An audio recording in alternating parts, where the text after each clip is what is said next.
નમસ્કાર વહાલા વિદ્યાર્થીઓ, ઓનલાઈન શિક્ષણમાં તમારું હાર્દિક સ્વાગત છે. ધોરણ 9 સામાજિક વિજ્ઞાન વિષયાંક ભારતમાં બ્રિટિશ સત્તાનો ઉદય. આપણે પ્રથમ લેક્ચરમાં જોયું કે અંગ્રેજો ભારતમાં એમ કહેવાય વ્યાપાર કરવા આવ્યા હતા. વ્યાપાર કરતાં કઈ રીતે તેઓ શાસકો બની બેઠા. આ અંગ્રેજો ભારતમાં એમ કહેવાય કે એના મરી મસાલા, તેજાના, મલમલ, રેશમી કાપડ આ બધી વસ્તુઓ મેળવવા ભારતમાં વ્યાપાર કરતા. આ વ્યાપાર કરવાનો માર્ગ, યુરોપિયન પ્રજાનો વ્યાપાર કરવાનો માર્ગ બે રીતે હતો. એક તો જળમાર્ગ અને જમીન માર્ગ. હવે એમાં એ ઇસ્તંબુલ થઈને ભારતમાં વેપાર કરવા આવતા. કઈ જગ્યાએ? ઇસ્તંબુલ થઈને, એટલે કે કોન્સ્ટેન્ટિનોપલ. હવે સમય જતાં તુર્ક મુસલમાનોએ કોન્સ્ટેન્ટિનોપલ જીતી લીધું. હવે વ્યાપાર કરવાનો માર્ગ બંધ થયો. હવે એના ભારતના એમ કહેવાય કે મરી મસાલા વગર ચાલી શકે એમ હતું નહીં. હવે વિદ્યાર્થીઓ આપણે જોયું કે એક નવા ભૌગોલિક સંશોધનના યુગનો પ્રારંભ થયો હતો. હવે પોર્ટુગલ રાજાને પ્રેરણાથી ઘણા સાહસવીરોએ શરૂઆત કરી નવા જળમાર્ગ શોધવાની. બાર્થોલોમી ડાયજે કેપ ઓફ ગુડ ભૂસીની શોધ કરી. એ પછી ક્રિસ્ટોફર કોલંબસ આવ્યો. કોલંબસ ભારત આવવાના જળમાર્ગ શોધવા નીકળ્યો હતો અને એમ કહેવાય કે આકસ્મિક રીતે વેસ્ટ ઇન્ડિઝ ટાપુએ પહોંચી ગયો. અને આપણે ખબર જ છે કે આજીવન એમ માનતો કે મેં ભારત આવવાના જળમાર્ગની શોધ કરી. એ તો પછી સ્પષ્ટતા એને અમેરિકા વેસ્ટ પૂછી કરી. આથી વેસ્ટ ઇન્ડિઝ ટાપુ જે એમ કહેવાય કે શોધ કરી હતી એનું નામ અમેરિકા રાખવામાં આવ્યું. વિદ્યાર્થીઓ આપણે જોયું પછી વાસ્કો દ ગામા ભારતમાં આવ્યો. એમ કહેવાય કે હિન્દી ખલાસી મોહમ્મદ ઇબ્ન મજીદની મદદ લઈને કાલિકત બંદરે પહોંચ્યો અને ત્યાંના રાજા જામુરીન એટલે કે સામુદ્રિકે એનું હાર્દિક સ્વાગત કર્યું. આ એક મહત્ત્વની ઘટના હતી. આપણે છેલ્લે જોયું કે પછી પોર્ટુગીઝોએ એમ કહેવાય કે ધીમે ધીમે કરતાં વેપારી કોઠીની સ્થાપના કરી. 1506માં ગોવા જીતી લીધું. પછી તો દીવ, દમણ, કોચીન, મલાક્કા જેવા જીતી લીધા. આ પોર્ટુગીઝોની સફળતા જોઈને એ પછી તો ઘણી બધી પ્રજાઓ ભારતમાં આવી. હોલેન્ડના નાલંદાઓ આવ્યા, ડેનમાર્કની ડેનિશ આવી અને 1600ની સાલમાં ઈસ્ટ ઇન્ડિયા કંપનીની સ્થાપના થઈ હતી. તે વ્યાપારી કંપની ભારતમાં આવી. એ પછી ફ્રેન્ચ ઈસ્ટ ઇન્ડિયા કંપની ભારતમાં આવી. આમ ઘણા બધા એમ કહેવાય પ્રજાઓ ભારતમાં વેપાર કરવા આવી. ફક્ત વેપાર કરવા આવ્યા અને ધીમે ધીમે તેઓ શાસકો બની ગયા. આપણે છેવટે જોયું કે જેમ કહેવાય કે બંગાળમાં 1756માં એનો નવાબ સિરાજ ઉદ્દૌલા હતો. એ સમયે રોબર્ટ ક્લાઇવ અને સિરાજ ઉદ્દૌલાનું યુદ્ધ થયું. 1757નું આપણે એને પ્લાસીન યુદ્ધ તરીકે ઓળખીએ છીએ. 1757ના પ્લાસીન યુદ્ધ તરીકે ઓળખીએ છીએ. હવે સિરાજ ઉદ્દૌલાને દગાથી ખૂન કર્યું. એ પછી મીર જાફરને બેસાડવામાં આવ્યો. વિદ્યાર્થીઓ એ પણ જોયું કે મીર જાફરની લાલચાને કારણે અંગ્રેજોએ વધુ ધન મેળવવાની બાબતમાં મીર જાફર જગ્યાએ મીર કાસિમને બેસાડ્યો. હવે મીર કાસિમ પણ એમ કહેવાય કે એવા જ સ્વભાવનો હતો. કંપનીમાં દખલગીરી કરતો. આથી અંગ્રેજોએ મીર કાસિમની જગ્યાએ મીર જાફરને બેસાડ્યો. પરંતુ બક્સરના યુદ્ધમાં, કયા યુદ્ધમાં? બક્સરના યુદ્ધમાં 1764ની સાલમાં આપણે જોયું. પછી મીર કાસિમને હરાવીને છેલ્લે મીર જાફરને ફરીથી બેસાડ્યો અને 1765માં મીર જાફરનું અવસાન થતાં રોબર્ટ ક્લાઇવ બંગાળનો નવાબ બની બેઠો અને બંગાળ, બિહાર અને ઓડિશાની દીવાની સત્તા એને પ્રાપ્ત થઈ. વિદ્યાર્થીઓ અહીં સુધી આપણે જોયું હતું. હવે કંપનીની સામ્રાજ્યવાદની વિચારસરણીને આગળ વધારવા, કંપનીનો રાજ્ય વિસ્તાર આગળ વધારવા એને ઘણા બધા પ્રયત્નો કર્યા. એમાં સૌપ્રથમની વાત કરીએ તો કંપનીનો રાજ્ય વિસ્તાર વધારવા કંપની સરકારે 1773માં નિયામક ધારો પસાર કર્યો.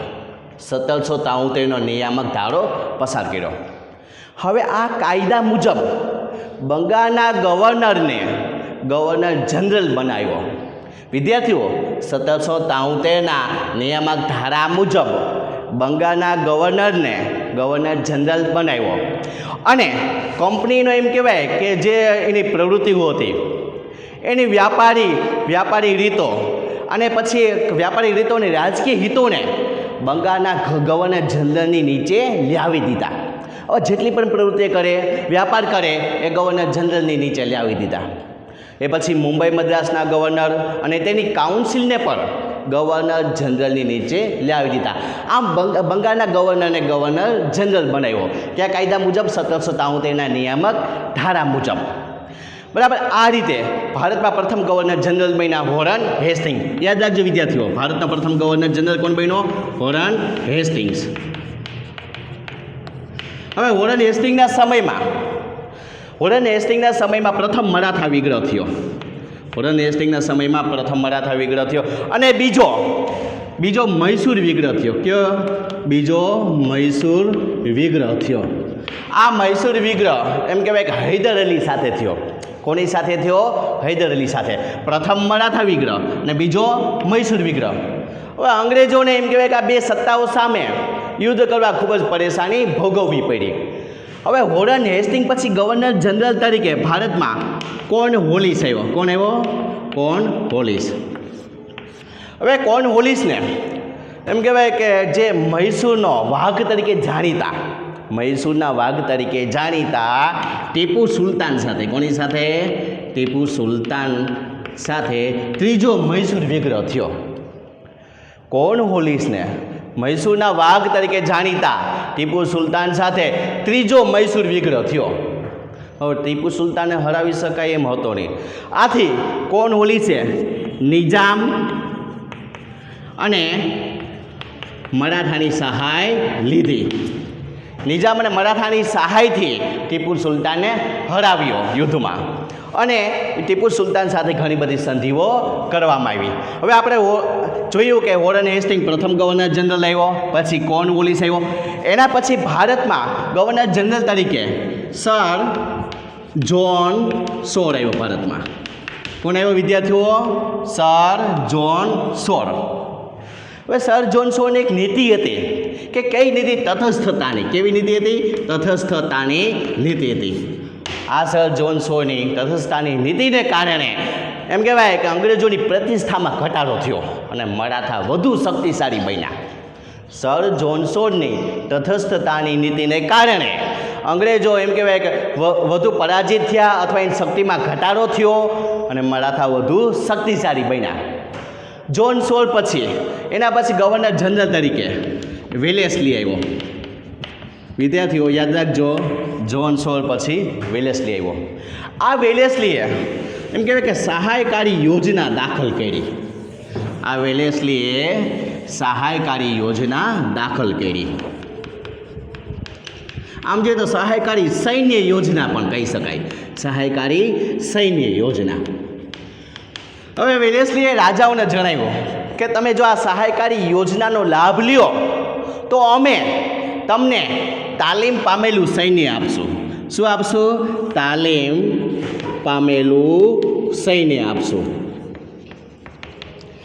આ તાલીમ પામેલું સૈન્ય તમારા રાજ્યનું આંતરિક અને બાહ્ય આક્રમણથી રક્ષણ કરશે. શું કરશે? આ તાલીમ પામેલું સૈન્ય તમારા રાજ્યનું આંતરિક અને બાહ્ય આક્રમણથી રક્ષણ કરશે.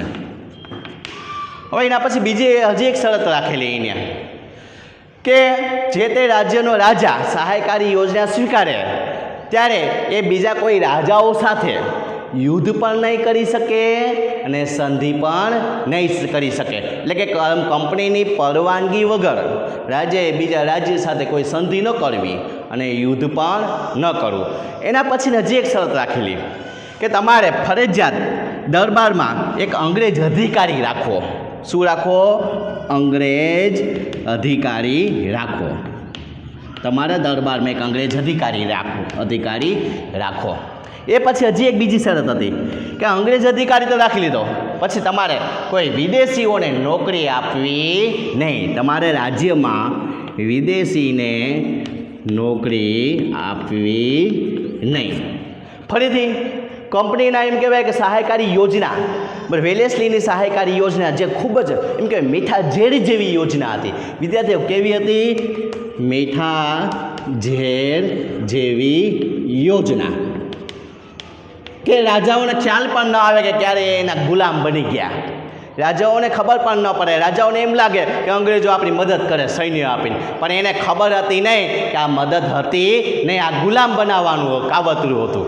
એટલે મીઠા ઝેર જેવી યોજના હતી કે જેમાં એમ કીધું કે તમે સહાયકારી યોજના અપનાવો તો અમે તમને તાલીમ પામેલું સૈન્ય આપશું.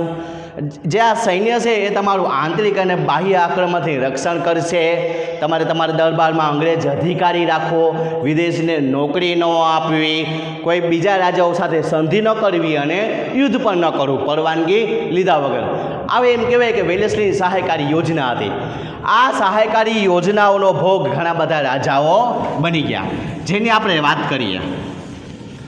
કેટલા રાજાઓ એમ કહેવાય કે આ સહાયકારી યોજનાનો ભોગ બની ગયા, જેમાં નિજામ, પછી મૈસૂર, નિજામ, મૈસૂર, અવધ, ગાયકવાડ, સિંધિયા,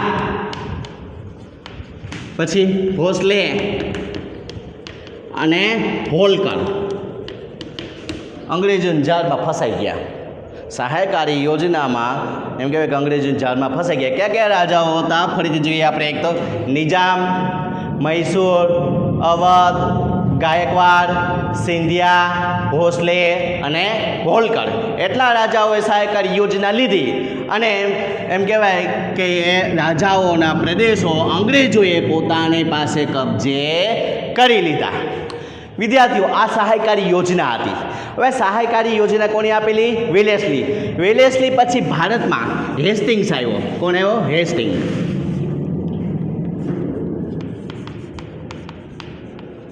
હેસ્ટિંગ્સ આવ્યો. આ હેસ્ટિંગ્સે એમ કહેવાય કે નેપાળ સાથે યુદ્ધ કર્યું. કોની સાથે? નેપાળ સાથે યુદ્ધ કર્યું. નેપાળ સાથે યુદ્ધ કરીને એમ કહેવાય કે ગુરખાઓને પોતાના પક્ષમાં લઈ લીધા, પોતાના સૈન્યમાં રાખી લીધા. નેપાળ સાથે યુદ્ધ કરીને ગુરખાઓને પોતાના સૈન્યમાં લઈ લીધા. અને એ સમયે જે પીંઢારાઓ હતા, કોણ? પીંઢારાઓ હતા, એને પણ અંકુશમાં લાવી દીધા. કોણે? હેસ્ટિંગ્સે. હવે કંપનીને આ સામ્રાજ્યવાદી નીતિથી એમ કહેવાય કે ભારતના લોકોમાં ખૂબ જ અસંતોષ હતો, ખૂબ જ અસંતોષ હતો. આથી હેસ્ટિંગ્સ પછી વિલિયમ બેન્ટિક આવ્યો. કોણ આવ્યો? William Bentinck.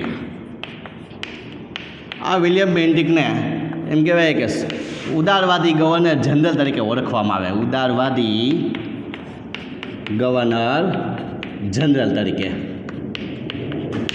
કયા ગવર્નર જનરલ તરીકે ઓળખવામાં આવે વિલિયમ બેન્ટિકને? ઉદારવાદી ગવર્નર જનરલ તરીકે ઓળખવામાં આવે. કેમ કે એને ઘણા બધા એવા કાર્યો કરેલા હતા, જેથી કંપનીમાં જેમ કહેવાય કે કંપનીથી અંગ્રેજ સરકારથી જે અસંતોષ ફેલાયેલો હતો એ અસંતોષ થોડોક સમય બંધ થઈ જાય. એટલે ઉદારવાદી કાર્ય કરેલા હતા. કોણે? વિલિયમ બેન્ટિકે. હવે વિલિયમ બેન્ટિક પછી ભારતમાં ગવર્નર જનરલ તરીકે છેલ્લે ડેલહાઉસી આવ્યો. કોણ આવ્યો?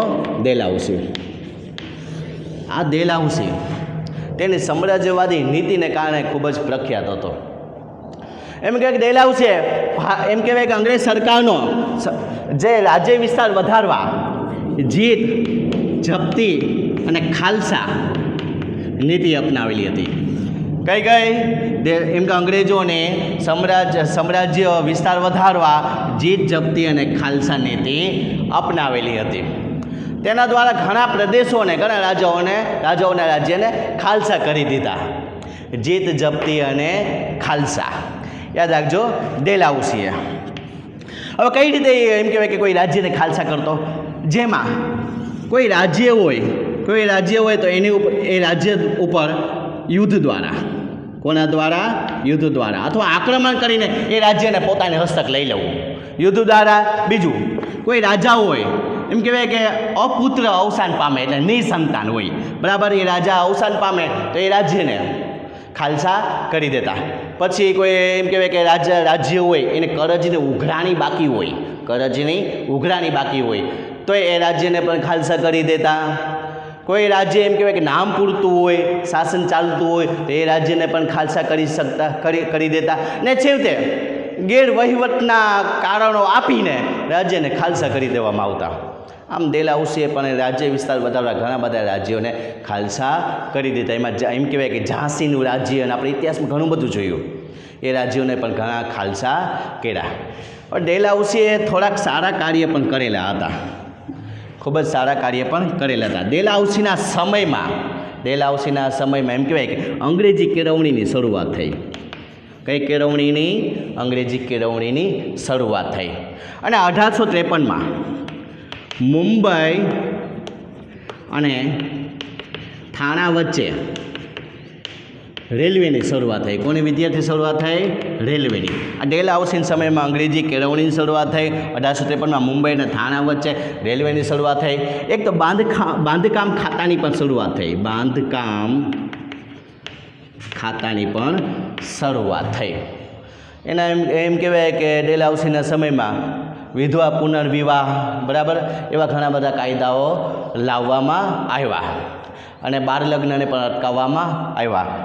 આમ ડેલહાઉસીના સમયમાં તાર ટપાલની પણ શરૂઆત થઈ. તાર ટપાલની પણ શરૂઆત થઈ. આમ ડેલહાઉસીના સમયમાં ઘણા બધા સુધારાઓ પણ થયા. હવે વિદ્યાર્થીઓ, આપણે જોયું કે છેલ્લે ડેલહાઉસી આવ્યો. હવે આની ઘણી બધી અસરો પણ થઈ. ભારતમાંની ઘણી બધી અસરો પણ થઈ. આ ગવર્નર જનરલો જે ભારતમાં આવ્યા એની આર્થિક અસરો અને સામાજિક અસરો પણ થઈ. હવે આપણે સૌપ્રથમ આર્થિક અસર જોઈએ વિદ્યાર્થીઓ.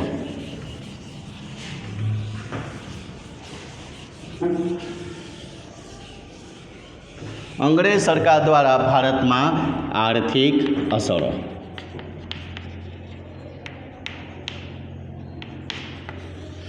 હવે આપણે અંગ્રેજ જે એમ કે કંપની હતી અંગ્રેજ સરકારનું, આપણે એમ કહીએ સર્વયુદ્ધ, આખા છેલ્લા વર્ષોનું સર્વયુદ્ધ તપાસીએ ને તો ખ્યાલ આવે કે ભારત જે છેલ્લા દાયકામાં જે એમ કહેવાય કે દુનિયામાં અગ્રીમ સ્થાને હતું, છેલ્લા સમયમાં હાવ પછાત થઈ ગયું.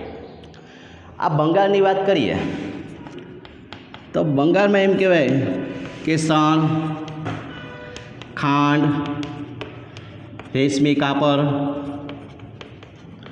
મલમલ જેવા ઘણી બધી વસ્તુઓની એમ કહેવાય બંગાળમાંથી નિકાસ થતી હતી.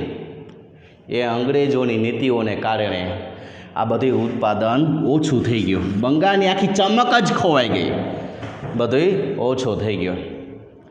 અને અંગ્રેજોની મહેસૂલ પદ્ધતિ એવી હતી ને કે એમ કહેવાય કે ભારતનો ખેડૂત કંગાળ થઈ ગયો અને દેવાદાર બની ગયો. એની મહેસૂલ પદ્ધતિ જેવી હતી એટલે મહેસૂલ કર નાખતા ખેડૂતો ઉપર કે ખેડૂતો સાવ ગરીબ અને કંગાળ થઈ ગયા. અને આપણા ભારતમાં જે ઉદ્યોગો હતા આ ઉદ્યોગો પર વધુ પ્રમાણમાં જકાત નાખી દીધી. અન્યાયી જકાત કહેવાય. અને ભારતના ઉદ્યોગો પડી ભાંગ્યા. કેમ કે એને તો અંગ્રેજોના એમ કહેવાય કે ઇંગ્લેન્ડના ઉદ્યોગોને એમ કહેવાય કે હરીફાઈમાં લાવવા હતા, એનો વિકાસ કરવો હતો. એટલે ભારતના ઉદ્યોગો ઉપર જકાત નાખી દીધી. એટલે ભારતના ઉદ્યોગો પડી ભાંગ્યા. એ ભારતના એમ કહેવાય કે જે ગરીબો હતા, જે અમુક કારીગરો હતા ને, આ કારીગરો કાપડ વણવાનું કામ કરતા. શું કરતા? કાપડ વણવાનું કામ કરતા. તો અંગ્રેજો શું કરે? પોતાનો ખાનગી વેપાર કરાવતા. ખાનગી વેપાર કરાવી આ કારીગરો પાસે કોન્ટ્રાક્ટ લખાવતા કે તમારે ચોક્કસ જથ્થામાં એટલું કાપડ તો બનાવી જ દેવાનું. જો કાપડ બનાવવાનું ના પાડે કારીગરો તો એને ફટકા મારવામાં આવતા અથવા જેલમાં પૂરવામાં આવતા. આમ જોઈએ ને તો એ સમયમાં આ 1757થી 1857ના 100 વર્ષના સમયમાં અંગ્રેજોએ ભારતને સાવ કંગાળ બનાવી દીધો. ભારત એમ કહેવાય કે ખાલી કાચો માલ બનાવવા માટે ઉપયોગ થતો. એ કાચો માલ એમ કહેવાય કે અંગ્રેજ સરકારો પોતાના ઉદ્યોગોમાં વાપરતા અને એ જ ઉદ્યોગોમાં એ જ કારખાનામાં તૈયાર થતો માલ ભારતમાં મોંઘા ભાવે વેચતા. આમ ભારતની આર્થિક અસરો ઊભી થઈ. આમ જોઈએ તો આ સમયમાં અંગ્રેજોને સારા કામ પણ હતા. જેમ કહેવાય કે આપણે રેલવેની વાત કરી, બરાબર. 1853માં મુંબઈ થાણા વચ્ચે રેલવેની શરૂઆત થઈ અને ઇંગ્લેન્ડ અને ભારત વચ્ચે આગબોટની પણ શરૂઆત થઈ. કેવી? આગબોટની પણ શરૂઆત થઈ. મુંબઈ, ચેન્નઈ, કલકત્તા જેવા બંદરોનો વિકાસ પણ થયો. મુંબઈ, જે એમ કહેવાય મુંબઈ, ચેન્નઈ, કલકત્તા જેવા બંદરોનો પણ વિકાસ થયો. વિદ્યાર્થીઓ, આપણે કંપનીની આર્થિક અસરો જોઈ. હવે આપણે સામાજિક અસરો ઉપર જઈએ.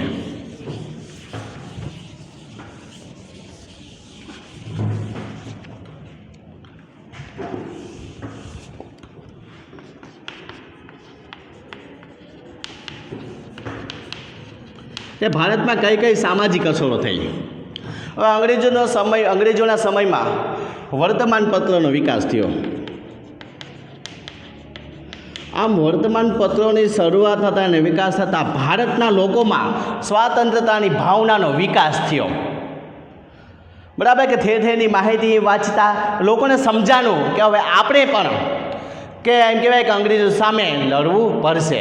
એક સ્વાતંત્રતાની ગૌરવની એક લાગણી જન્મી વર્તમાનપત્રના વિકાસ થતાં. હવે ભારતમાં એમ કહેવાય કે અંગ્રેજોએ પોતાનો જે વહીવટ હાલતો આ વહીવટમાં અંગ્રેજી માળખાની શરૂઆત કરી. કેવા માળખાની? અંગ્રેજી માળખાની શરૂઆત કરી. એટલે આખો વહીવટ અંગ્રેજીમાં શરૂ કરવાનું નક્કી કર્યું. તો હવે વહીવટ અંગ્રેજીમાં કરવું હોય તો અંગ્રેજી જાણનારા લોકોની પણ જરૂરિયાત હોય. આથી મેકોલેના પ્રયાસથી અંગ્રેજી કેળવણીની શરૂઆત થઈ. અંગ્રેજી કેળવણીની શરૂઆત થઈ કોના પ્રયાસથી? મેકોલેના પ્રયાસથી. કે હવે લોકો અંગ્રેજી જાણવા લાગ્યા, સમજવા લાગ્યા. હવે લોકો અંગ્રેજી જાણવા લાગ્યા. પછી ચાર્લ્સ વુડની ભલામણથી મુંબઈ, ચેન્નઈ, કલકત્તામાં યુનિવર્સિટીની સ્થાપના થઈ. કોની? ચાર્લ્સ વુડની ભલામણથી મુંબઈ, ચેન્નઈ, કલકત્તામાં યુનિવર્સિટીની સ્થાપના થઈ.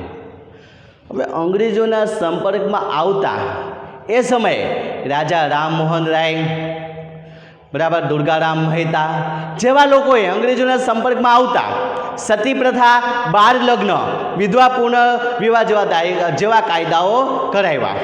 સતી પ્રથા બંધ કરાવી, બાળ લગ્ન બંધ કરાવ્યા અને વિધવા પુનર્વિવાહ શરૂ કરાવ્યા. કોને? રાજા રામમોહન રાય, દુર્ગારામ મહેતા જેવા વ્યક્તિઓનો પણ ફાળો રહેલો હતો. આમ અંગ્રેજો ભારતમાં વેપાર કરવા આવ્યા હતા. ધીમે ધીમે શાસકો પણ બન્યા. અને આમ અંગ્રેજોએ પોતાના વિકાસ માટે જેમ કહેવાય ઘણી શરૂઆત કરાવી. જેમ કે યુનિવર્સિટી શરૂઆત કરાવી, અંગ્રેજી કેળવણીની શરૂઆત કરી, આગબોટની શરૂઆત કરી, બાંધકામ ખાતાની શરૂઆત કરી, રેલવેની શરૂઆત કરી. એનાથી ભારતને પરોક્ષ રીતે લાભ થયો. વિદ્યાર્થીઓ, અહીં આપણો પાઠ પૂર્ણ થાય છે. હવે આપણે નેક્સ્ટ લેક્ચરમાં બીજા પાઠ વિશે અભ્યાસ કરીશું.